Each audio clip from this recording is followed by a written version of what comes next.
નર્મદાના કલેક્ટર ગંગાસિંહે કરજણ ઓવરાસ વિસ્તારમાં જઈને વરસાદી પરિસ્થિતિ તેમજ જળસ્તરની સમીક્ષા કરી હતી। કલેક્ટરે જણાવ્યું હતું કે નદીના જળસ્તરમાં વધારો થવાની સંભાવનાને ધ્યાનમાં રાખીને જિલ્લાના 28 ગામોને એલર્ટ કરવામાં આવ્યા છે। સ્થાનિક તંત્રને સતર્ક રહેવા સૂચના આપવામાં આવી છે।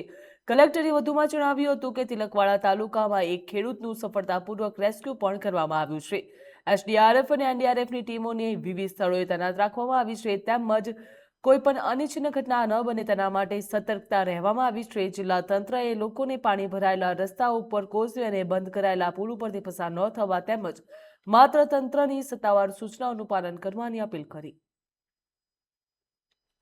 સૌથી વધારે ડેડિયાપાડા અને સાગબારા બાજુ વરસાદ થયો છે।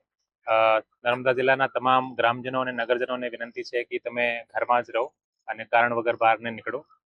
અત્યાર સુધી અમે અલગ અલગ જગ્યાથી અમને સમાચાર મળ્યા છે, અમુક રસ્તાઓ ઓવરટોપિંગના કારણે અમને બંધ પણ કરવામાં આવ્યા છે અને સતત અમારી ટીમ દ્વારા સોશિયલ મીડિયા મારફત તમામ લોકોને જાણ પણ કરવામાં આવી રહી છે। તમામ નર્મદાવાસીઓને અપીલ છે કે ઘરમાં જ રહો અને કોઈ પણ આપત્તિની પરિસ્થિતિમાં તમે કંટ્રોલ રૂમમાં સંપર્ક કરો। કાલે રાત્રે જ અમે અગમચેતીના ભાગરૂપે નર્મદા જિલ્લાના આપણે રાજપીપળા વિસ્તારમાં 80 થી વધારે લોકોના શિફ્ટિંગ કરી દીધા હતા।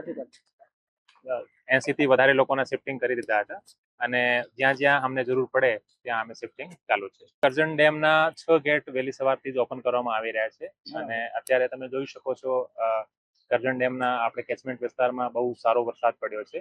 તિલકવાડામાં એક માણસ ફસાઈ ગયા હતા, એ રાત્રે ખેતરે ગયા હતા અને પછી વધારે વરસાદના કારણે ફસાઈ ગયા, તો અમારી ટીમને જાણ થતા તરત જ એમને રેસ્ક્યુ કરવામાં આવ્યા છે।